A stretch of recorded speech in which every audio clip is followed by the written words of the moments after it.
जीत की खातिर बस जुनून चाहिए, जीत की खातिर बस जुनून चाहिए, जिसमें उबाल हो ऐसा खून चाहिए।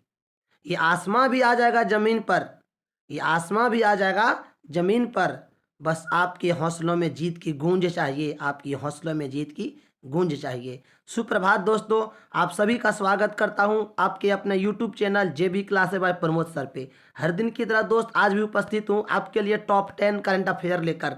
चलिए आज के करंट अफेयर को देखते हैं। ये सारे क्वेश्चन इंपॉर्टेंट है और ये सारे प्रश्न दोस्त हर वो एग्जाम के लिए है, चाहे SSC GD हो, RPF कांस्टेबल हो, NTPC हो, उत्पाद सिपाही हो, बिहार दरोगा हो या यूपी पुलिस हो, सभी के लिए इंपॉर्टेंट है। चलिए देखते हैं पहला क्वेश्चन। पहला प्रश्न है दोस्त, हाल ही में जापान के बाद यूरोड्रोन कार्यक्रम में पर्यवेक्षक का दर्जा पाने वाला दूसरा एशियाई प्रशांत देश कौन बना? सिंपल सा क्वेश्चन है दोस्त कि यूरोड्रोन कार्यक्रम में शामिल होने वाला जो दूसरा देश, एशियाई दूसरा देश, मतलब एशिया महादेश का दूसरा देश कौन सा है? तो इससे पहले जो है दोस्त जापान शामिल हो चुका था, किसमें? यूरोड्रोन कार्यक्रम में। और अब जो है दोस्त, अब इसमें कौन शामिल हुआ? तो अब अपना प्यारा देश भारत शामिल हुआ। चलिए अब इससे जुड़ी हुई और कुछ बातें देख लेते हैं जो आपके एग्जाम के लिए जरूरी हो। ठीक है, आगे है दोस्त, देखिए कि यूरोड्रोन क्या है। तो यूरोड्रोन जर्मनी, फ्रांस, इटली और स्पेन 4 देशों का विकास कार्यक्रम है, डेवलपमेंट कार्यक्रम है, विकास करने कार्यक्रम है, जिसका नेतृत्व कौन करते हैं? तो संयुक्त आयुध सहयोग संगठन करते हैं। ठीक है, ये इसकी मुख्य बातें हैं। अब जो है दोस्त, कुछ हम यहाँ पर VIP बातें लिखे हुए हैं। आपको समझ में आ गया यूरोड्रम कार्यक्रम क्या है? तो यूरोड्रम कार्यक्रम क्या था? 4 देशों का जो आपका विकास डेवलपमेंट कार्यक्रम था। ठीक है, और इस कार्यक्रम में भारत दूसरा देश है जो एशिया महादेश के हैं और पर्यवेक्षक के रूप में शामिल हुए हैं। अब हम आपको कुछ VIP बात बताने वाले थे। VIP का मतलब क्या होता है? वेरी इंपॉर्टेंट बात। ठीक है, बोला गया है इस वर्ष 7 लोगों को पद्म विभूषण से सम्मानित किया जाएगा। 26 जनवरी की पूर्व संध्या पर राष्ट्रपति द्रौपदी मुर्मू द्वारा घोषणा किया गया। इस वर्ष कितने लोगों को पद्म विभूषण मिलेगा? तो 7 लोगों को पद्म विभूषण मिलेगा। आने वाले सभी एग्जाम के लिए जरूरी है ये क्वेश्चन। ठीक है, अब जब 7 लोगों को पद्म विभूषण मिलेगा तो पद्म भूषण कितने लोगों को मिलेगा? तो 19 लोगों को पद्म भूषण पुरस्कार मिलेगा। और आगे देखिएगा, 113 लोगों को पद्मश्री, फिर सुनिएगा, 7 लोगों को पद्म विभूषण, 19 को पद्म भूषण, 113 को पद्मश्री पुरस्कार मिलेगा। और इस प्रकार 139 व्यक्ति को पद्म पुरस्कार से नवाजा जाएगा। ठीक है, अच्छा, और इसकी मुख्य बातें जानते हैं। बोलते हैं पुरस्कार प्राप्त करने वालों में 23 महिलाएं भी शामिल है, 23 महिलाएं भी शामिल है। ठीक है, और इसमें विदेशी से भी हैं 10 व्यक्ति। ठीक है, और साथ ही 13 मरणोपरांत पुरस्कार विजेता के नाम है। इसमें अलग अलग क्वेश्चन बन सकते हैं, जैसे कितनी महिलाएं शामिल है इस बार के पुरस्कार में? तो 23 महिलाएं। ठीक है, कितने विदेशी शामिल हैं? 10 व्यक्ति। और मरणोपरांत मतलब जिनका मृत्यु पहले हो चुका है उनके परिवार वालों को पुरस्कार मिलेगा, तो 13 ऐसे व्यक्ति हैं। ठीक है दोस्त, सेशन पसंद आता है तो वीडियो को लाइक कर दीजिएगा। ऐसे ही सारी प्रश्नों को आपको बताएंगे और पूरी वीडियो देखिएगा। ठीक है, अब क्या बोला गया, कौन सा बंदरगाह 2027 तक 10 मिलियन TUI के साथ शीर्ष वैश्विक बंदरगाह में प्रवेश करने वाला भारत का पहला बंदरगाह बन जाएगा? इसका जवाब है जवाहरलाल नेहरू। क्या जवाब है दोस्त? जवाहरलाल नेहरू बंदरगाह। ठीक है, आगे देखते हैं इसके बारे में। Jawaharlal Nehru port trust authority द्वारा संचालित महाराष्ट्र के रायगढ़ जिले में है। कहाँ पर है? महाराष्ट्र के रायगढ़ जिले के नवी मुंबई में है और ये अरब सागर के तट पर है। इस बंदरगाह तक नवी मुंबई के नोडल शहर थाने फिर के माध्यम से पहुंचा जा सकता है। चलिए नेक्स्ट क्वेश्चन को देखते हैं। बोला गया है भारत का सकल कर राजस्व GTR वित्त वर्ष 2023-24 में 10.8% बढ़कर कितने लाख करोड़ रुपये होने का अनुमान है? तो इसका आपका जो जवाब है वो है 38.40 लाख। आगे देखते हैं इसके बारे में एक्स्ट्रा जानकारी। बोलता है सकल राजस्व किसी कंपनी या व्यवसाय द्वारा किसी निश्चित अवधि में अर्जित सभी आय को कहते हैं। मतलब टोटल कितना आय इसमें अर्जित किया गया, प्राप्त किया गया। चलिए नेक्स्ट क्वेश्चन देखते हैं।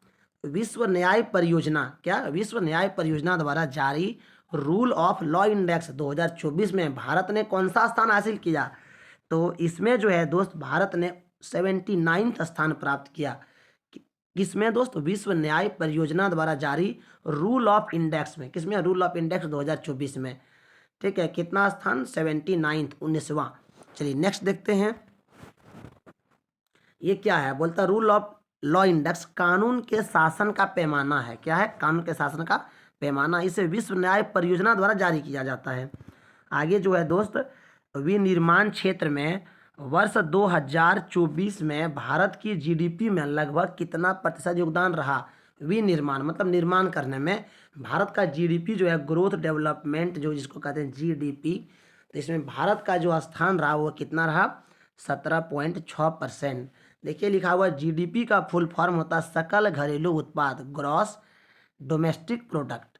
ठीक है, यह किसी देश में एक निश्चित अवधि के दौरान उत्पादित सभी वस्तु और सेवा के आर्थिक मूल्य को मापता है। मतलब ये हुआ कि इस साल हमारे देश में कितने वस्तुओं का उत्पादन हुआ, इसी को मापा जाता है। सकल घरेलू उत्पादन मतलब हमारे देश में कितना उत्पादन हुआ। ठीक है, तो इसमें जो है विनिर्माण का सहयोग कितना रहा? 17.6%। ठीक है, चलिए आगे बढ़ते हैं।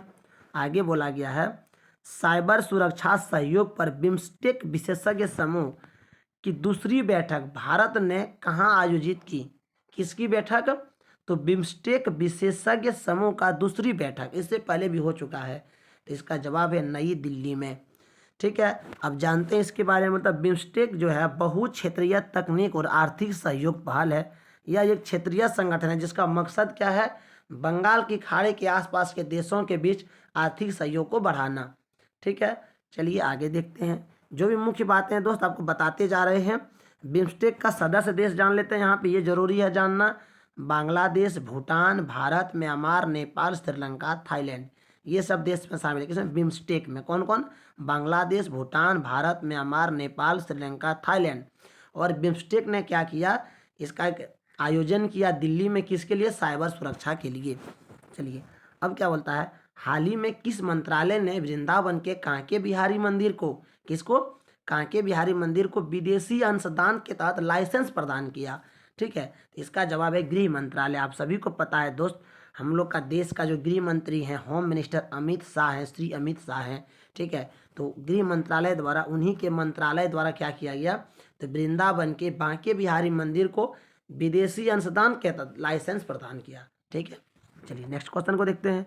बोलता हाल ही में किस देश ने केंद्रीय बैंक डिजिटल मुद्रा के निर्माण पर प्रतिबंध लगाने वाला कार्यकारी आदेश जारी किया? क्या किया? केंद्रीय बैंक डिजिटल मुद्रा के निर्माण पर प्रतिबंध लगाने वाला काम किया।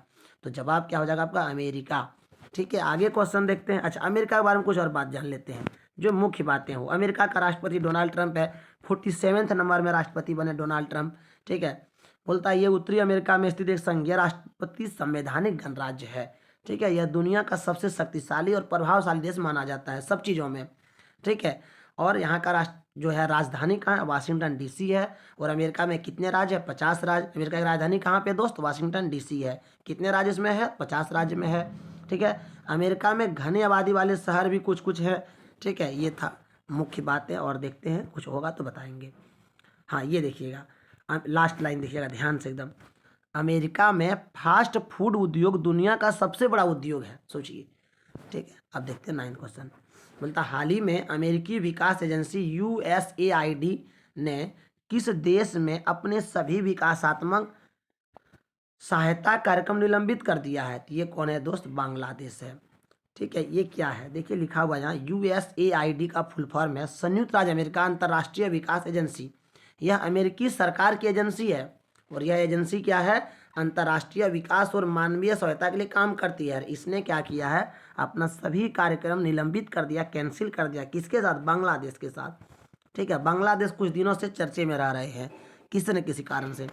10वां क्वेश्चन है दोस्त, हाल ही में अलेक्जेंडर लुकाशेंको ने लगातार 7वीं बार किस देश के राष्ट्रपति का चुनाव जीता? तो ये जो है दोस्त आपका बेलारूस। क्या जवाब है? बेलारूस। क्वेश्चन क्या था कि जो बेलारूस है, बेलारूस जो है इसका राष्ट्रपति कौन बने हैं, ऐसे आप समझिए। तो बेलारूस का राष्ट्रपति कौन बने हैं? Alexander Lukashenko. बेलारूस कहाँ पे है? तो रूस के पास ही सटा हुआ देश है। ठीक है, आगे देखिए।